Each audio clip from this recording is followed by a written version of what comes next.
And one other, too, I remember. Oh. Jen told me, don't click your pen so much in the middle of podcasts. Did I think I just did that. Did I just do it? I don't know, but that was really useful advice, too. Look, I have nothing in my hand. I think I clicked the pen.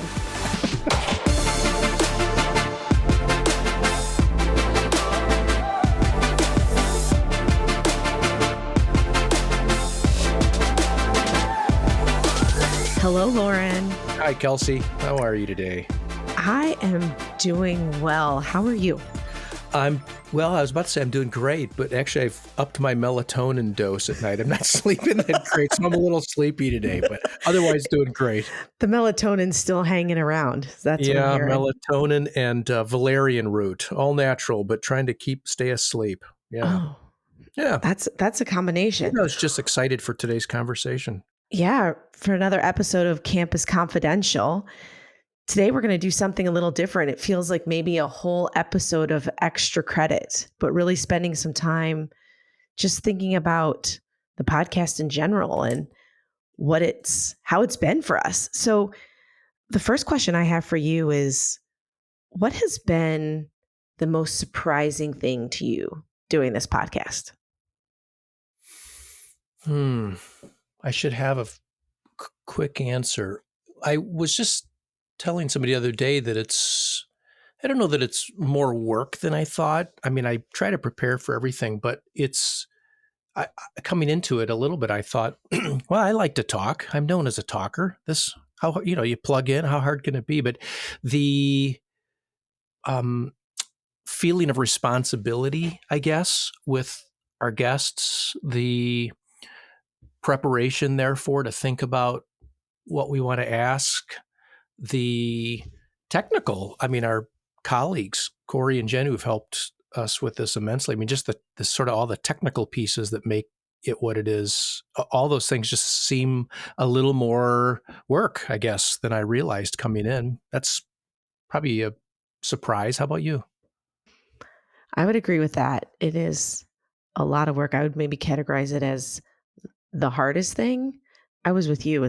I like to have conversations, chit chat, but everything that gets us to the point, to the fun part, there is a lot of work. Yeah. I was also surprised that I got used to hearing my own voice. I've always dreaded hearing my own voice. Uh-huh. But one thing our listeners might not know or whatever, but we listen to the podcast probably 3 or 4 times before it comes out. Mm-hmm. To the world, if you will. And the first few times I was like, oh, this is going to be torture. Now it becomes easier to listen to, maybe. Yeah. Or I'm normalized. less judgmental on myself. Yeah. I think most people actually hate to hear their own voices. When I did too. I felt the same way in recordings, and I'm not sure I'm used to it, but it now doesn't seem so jarring, to hear myself on a recording. Yeah, I think that's completely true. What have you loved the most about this? I've just loved the conversations and the people. What I appreciate so much is, I think you and I, when we hatched up this idea of a podcast on leadership and focused on higher ed folks, I think we've brought that to life. And then the other piece is the legacy. So the leadership and legacy conversations that we've been able to have is just makes me feel so good in so many ways. Mm-hmm. How about you? Oh gosh, there's so many things I've loved. I have loved reconnecting with people that I wouldn't otherwise have a chance maybe to really get deep into conversation with, or it's in passing somewhere like a conference. So I've really loved reconnecting with folks. I've loved meeting folks that I didn't know that you did.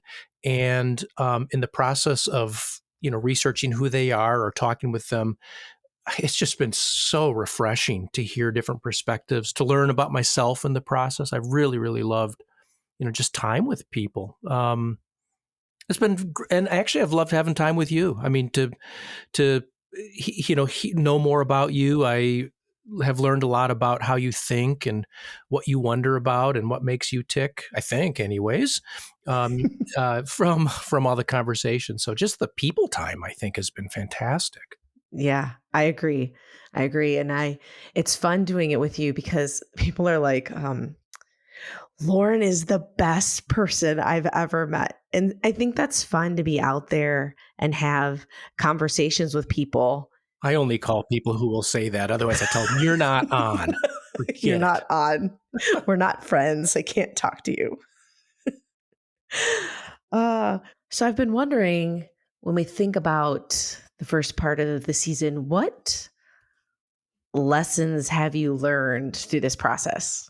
Anything jump out to you?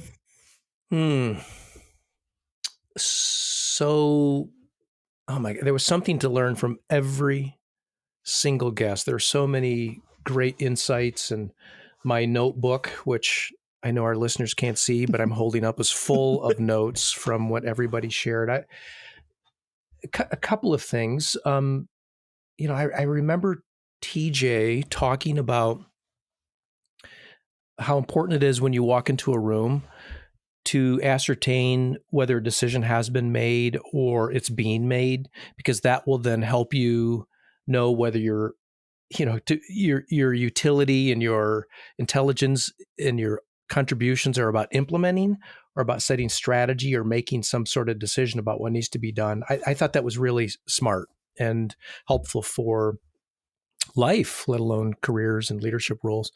Elliot talked about prototyping decisions in order to de-risk some decisions have to be made. I thought that was really, really helpful for how fraught with risk sometimes leadership roles are. Really just, there were so many really wonderful insights that my notebook shows. Just fantastic. Yeah, I agree. And I think when we think about all of our guests, everyone's journey is so individualized, yet at the same time, there's so many nuggets of leadership and lessons learned along the way. The one piece that I would add that I think maybe even working on this podcast has done for us, is the Felicia's comment on shaking up our snow globe. Like, how do we just change things up enough to... That was wonderful. Yeah. Yeah. And I think as we remain curious throughout, we're learning with everyone along the way. And Kim, when we talk with Kim, I don't remember how we got into this, but she talked about having, she referred to a tattoo that she uses to keep herself centered and grounded. I mean, whatever that device is, to remind yourself that you're enough. That was the language that came out of that conversation. Remember, you're enough is so helpful, because leadership is so, at least for me, those roles, when I've had to make those kinds of decisions, it's you're mostly sure, but not exactly sure. And can I do it? That conversation was just so rich for me. I found that really, every one of these guests had just something beautiful to add to my learning. And I hope to our listeners' experiences. Yeah. She got a tattoo. I bought a sweatshirt with "Be Enough" on it. That's where I draw the line. And one other too, I remember. Jen told me, don't click your pen so much in the middle of podcast. I think I just did that. Did I just do it? I don't know, but that was really useful advice too. Look, I have nothing in my hands. I feel like one of the lessons I've learned actually is to have a variety of different styles produces a better outcome. I've known that, but I think about the way in which you and I approach the podcast and the way we ask questions. I think the combination of the approach makes for better conversation and more insightful. And so I don't know that I've learned that as much as I've amplified my belief in the diversity of people at the table makes for better conversation, makes for better outcomes, makes for better leadership. And I feel like that plays out in our podcast conversations. Yeah, it sort of reinforces this notion that diversity matters for producing really constructive, good outcomes. At the same time, I wonder if the thing that must be present is curiosity in all cases for something like this. I find you to be really curious as a person about what makes another person tick and why and how they think and what helps them lead and do what they do. I'm feel that I'm curious about people that way too. So I wonder if though style might be different, the thing that is irreplaceable is curiosity. I don't know. What do you think? I agree 100%. Curiosity and then individualism. Like I think it's very much about highlighting the person that we're talking to. So following them on their journey, where they're at, being curious about it, making it individual to them. What I think's been fascinating is when folks have reached out to me after an episode from my past or current life or variety of places. One, so appreciative for everybody that's listening and willing to reach out and comment back to us. I love that. And two, I am surprised which guest resonates with people. Really? Like I have Say more about that. I have some assumptions based on the way in which I've worked with people in the past, or maybe the way the recording goes and how we feel in the moment. And then when it goes out live to other people, the feedback that comes back, I'm like, oh, interesting. That person resonated with this person. I would have never expected that. It's phenomenal. Do you think that says more about your assumptions about who would resonate with them, or more about their willingness to stretch? Or do you have an opinion about that? Oh, I'm sure it says something about my assumptions for sure. I think it just hits home to me of you really never know what's going to connect with a person. Yeah. And you have to believe people when they say something matters to them. Yeah. It's so personal. Speaking of curiosity, here's something I'm curious about. You and I sat in a coffee shop in Ann Arbor, Michigan, when you said, I'm thinking about a podcast. So what now? I mean, has the podcast achieved what you thought it would achieve? Is it different than you imagined? What are you still waiting for to occur relative to then to now? I think it has achieved what I was hoping for, and then some. It has, it's fulfilling. It's bringing the positive conversations around higher education and leadership that in my mind, I hoped, or I didn't hope, I actually knew existed. I feel like we're highlighting it. There's a piece of my personality that wants everything to be faster, bigger, more, better now. So, if it was, there's parts of me that wishes this could be a full-time job and we could have a podcast every week and we could have more guests and it could happen faster. I've also come to really appreciate the cadence and the intentionality of the guests that we've had and how it's coming together. And speaking of how it's come together, I wonder if it'd be interesting for folks to know, what have we done differently from episode 1 to now? For example, one example is you and I met maybe, a couple of months ago to talk about how do we want to structure the questions so that we have a cadence. You mentioned the word cadence a little bit ago. Talk about some of the things that you realized after, since the idea and since we started, we've had to put in place to improve how we've worked. Yeah, I think the first few episodes, maybe like you said, 4 or 5, something like that, we very much wung it. Should we apologize to those folks now? Sorry you to were everyone part of the first who listened. And who was a guest. Yeah. Well, I actually really appreciate, especially our first 3 guests. Oh, completely. Felicia, Kim, and TJ. Yeah. 3 phenomenal individuals that I've made us look good. 100%. If there was any looking good, they were. So Corey, Jen, TJ, Kim, and Felicia. There's the 5 right there. Thank you very much. We wouldn't be here without you. And I think listening to other podcasts, listening to other people's feedback, I will say, Brian, the husband, gave some pretty feedback? solid feedback of, I know you really like to keep things casual, but maybe a little structure could be good for you all. I was like, dang it. You're probably right. So really creating that intro, the roles between the two of us, who's going to do which components, when and where, and also keep it natural or authentic in the flow was important to me. What was important to you in that conversation? Well, could it have been done differently, though? I mean, on the one hand, had we been veteran podcasters, maybe we would have known to create a little more structure, let's say. On the other hand, I think it's also possible that if we had created structure, it would have been too rigid, too formulaic even.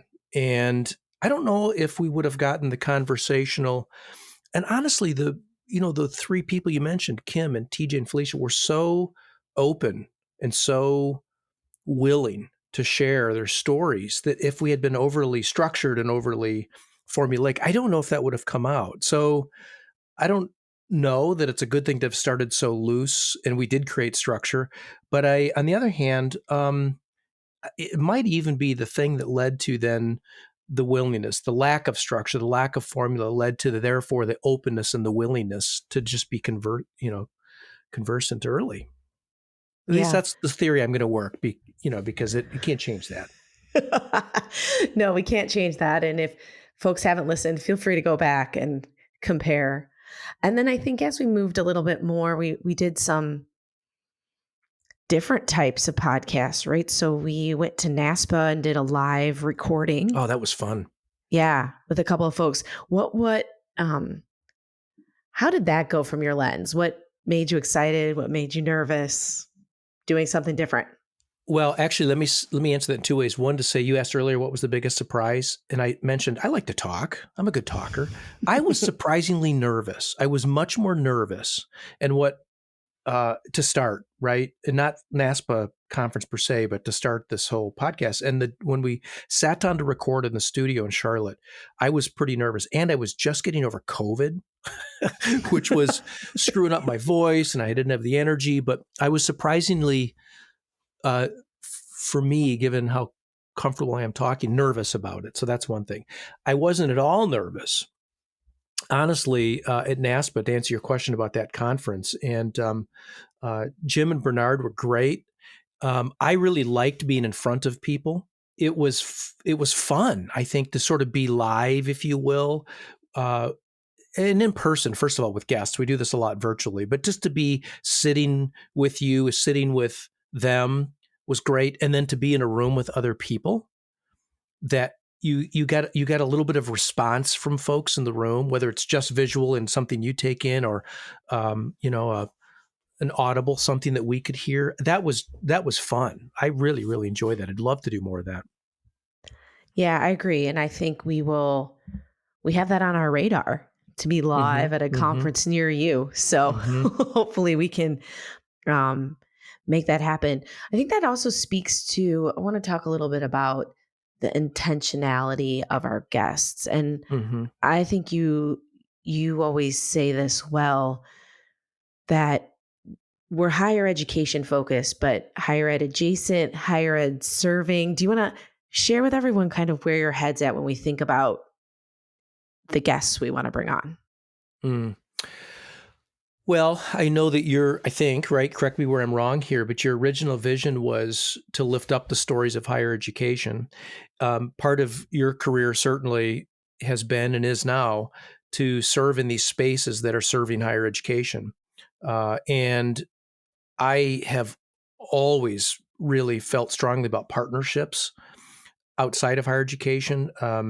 Even when I was on campus, that those partnerships, I got better at my job because of what people adjacent to or serving higher education from the outside were offering to me and to us.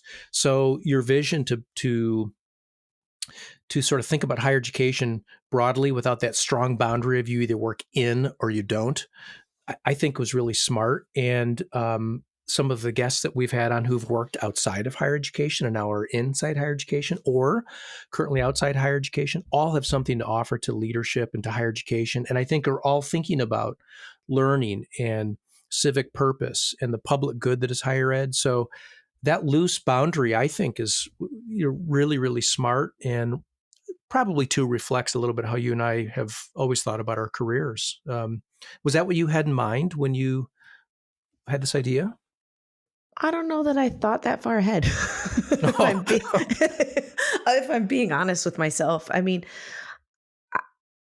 I don't know that I was that intentional in my thinking in the beginning, but I love the way that it's come together because I do.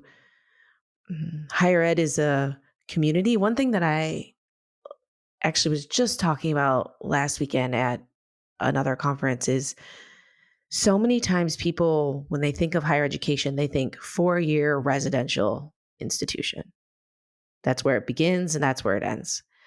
And for me, higher education is really about whatever kind of experience you need post high school, right? So there's trades, there's certificates, there's the 4-year residential experience, there's certifications, there's community college, so I think where I hope to go and continue to showcase is it takes all different types of leadership to make this thing we call higher education work, and to continue the narrative that higher education is only expensive, it's not worth it, it's this, and this, puts us in a box. And to think outside of that box to really help move the narrative in a way that it's a positive experience, it benefits your career, it's helpful in your growth as an individual. Yeah. Let's put a pin in that too, because we may want to come back to that in a future episode. We may want to think about who do we want to invite to this podcast who's thinking about higher ed and education a little more broadly than might conventionally have been thought about. To your point, I think that would be a really fascinating discussion, a challenging one in many ways too. And this adjacent space is so important. Recently I was asked by a pretty reputable, well-known supplier to higher education, a furniture company. They're excellent. They asked me to do a presentation on belonging in higher ed. And I was offered an honorarium, and I said, I don't need the honorarium. This is just this is just what I believe and what I do, right, for higher ed. And what I was thinking though was, I need you to understand belonging in higher education. I know that you are working on physical environments and creating furniture. It really matters that students, whatever their social identity, whatever their background, whatever their experience, feel like they belong in an educational setting. So I need you to get this, because the people in higher education are really trying to make that happen. So, I think those adjacent spaces and then the alternative delivery of education that you're talking about, those are really, really important. And if we limit the conversation on leadership to only 4-year, only residential, and you must work in higher education, we're missing, I think, a lot of the contributions that can be made to this conversation. So yeah, so many. So when we look ahead, so this is kind of our halfway point in the year. We've Loren has heard me say this, and I will say this to everyone who's listening. We're committed to the year, right? We're putting content out here for a year. we're going to see what happens. But I think when we look ahead to the next half of this calendar year, if you will, what kind of guests do you see coming up? What can people expect to hear from us? Yeah. Well, I can tell you what's been on my mind. I would like to, I can think of some sports figures, coaches, for example. You and I have talked about a few names that have to create teams, right? You and I both, and our listeners would know that there are great examples of teams that have really succeeded, and they have good but not great players, but they have unbelievable teams. And there's something there I'd like to tease out a little bit about leadership. I like your idea about, I don't know what to call it, alternative approaches to education or different models for education. I really, really like the idea of trying to bring some of those folks in. There are a couple of college presidents, university presidents that I'd like to hear from. I just think they have a different way of viewing the world. I think that would be great to have. And then there's a faculty member or two I think could be really interesting to have, have on the podcast. How about you? What kinds of figures or people have been in your mind? I would agree with that. I would also say some students, thinking about having students on to talk about, we all love a good student story and hear their perspective directly. So we already have that lined up. So you all will get to hear from some students. Looking forward to that. For sure. But I think I would just say that the rest of this year will be focused still on individuals and their leadership journey and story. I like where your head's at as far as the different areas that we'll look to find folks. And then we'll see where it goes from there, right? I think the individual story has been great. And then I'd actually love to hear from people who've been listening. And so we'll be reaching out to folks, I think, to get ideas and feedback. So y'all that are out there, be ready to share with us. I'd love to have recommendations of people they'd like to hear from and topics that they're wrestling with. I think that'd be great. And the thing I know when we started this too, you really wanted to focus on stories, not research, not books, whatever. And I think that was really smart, Kelsey, because the thing that has been true for me throughout this is I've been really inspired by really great people doing unbelievable things despite really challenging odds. So to the extent that we had a goal of not letting the narrative in, popular media, for example, define negatively all of the challenges. They're not untrue. They're just not only true. It's necessary to the conversation, but it's not sufficient to define it. To the extent that we have been able to lift those up, these folks have done that so well. And so if there are people out there, to your request, that we need to talk to that would really round out that picture for higher education and what you need to lead well, we'd love to hear. That's been so true for me throughout this podcast. Yeah. And then I will say dream big, right? I think we have some big dreams as far as where the podcast will show up. We're coming to some conferences, higher ed association conferences we will be at. I like to speak things to existence. So South by Southwest has some podcasts that they showcase that Loren and I will be looking forward to try to make that happen. And some music. Right? Yeah. We can. Who would you want to see if we go to South by Southwest with our podcast? Who? Oh gosh. Well, I don't. Did we have this conversation on the episode already around the style of music? I mean, I do like country music, but I really love Americana and roots and all that stuff that lives around Austin and in not only the South but the South. Oh, I'm sure it would be a buffet of good music for me. That would be perfect. So, anywhere else that you hope that this podcast? Oh, I also listened to an episode watched an episode of Bill Maher, and he had some folks on from a couple of universities, and they were not so positive about the future of higher education. So, Bill Maher's out there. Yeah. We're happy to share our opinion. Yeah. Yeah. And maybe that's something we need to hear from people about have we been too, I mean, it's clear our bias is there are good things. We don't deny that there are significant challenges and real negativities, but we're biased towards positivity and really good things. On the other hand, do people feel like that's a little too strong? Should we hear from people that are a little more critical and hear why that might be the case? I mean, that might be something for us to hear, to think about too. That's a great point. Yeah. I would say too, that when we started, we weren't quite sure what this was going to be, right? We talked about building this bridge as we walk on it. I feel like I have a little better idea now. And what that does is it allows us to dream big, to think about who would we invite now that we know what this is. We can explain it. Their time is really difficult to get hold of. And who's out there that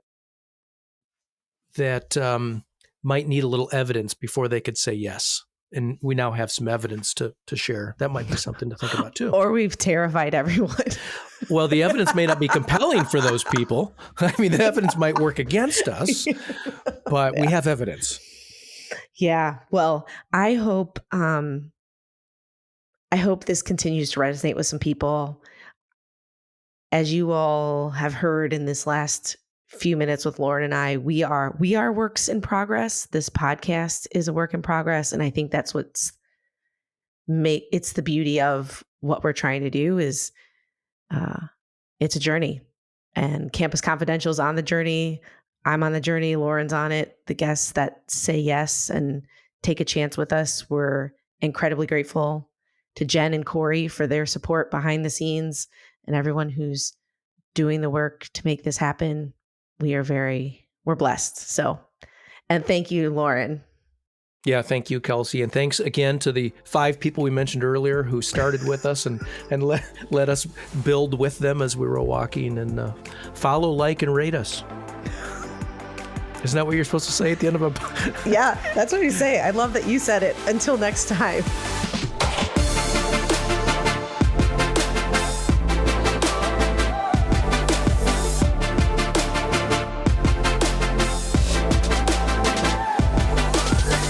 Campus Confidential is presented by Compass Group, produced by Corey Inscoe and Jen Fisher, with your hosts, Kelsey Harmon Finn and Loren Rullman.